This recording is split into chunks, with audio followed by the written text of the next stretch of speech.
రాత్రిపై సంతతి కొరకై అహోరాత్రములు తపస్సు చేసే వానర కేసరి కేసరి కుల సతి కడుపు పట్టగా జనించినాడు సమాన బలోద్ధతుడు సంయుతుడు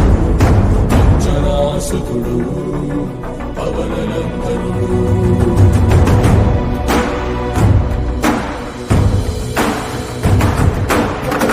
కిరణముల ఉదయాత్మి గని అది పండిన తీయని పండు సూర్యమండలము పండి తినాలని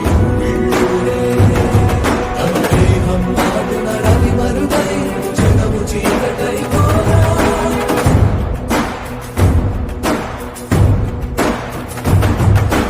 అది అమరేంద్రుడు గమనించి తన ఐరావతమది ఓడించి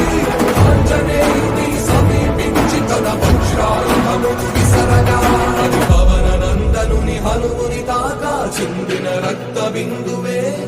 విద్యుద్వేగంతో ధరణి స్థలి వంద కడలిలో చచ్చి వంద కడలి అట్టడుగున గల శ్రీ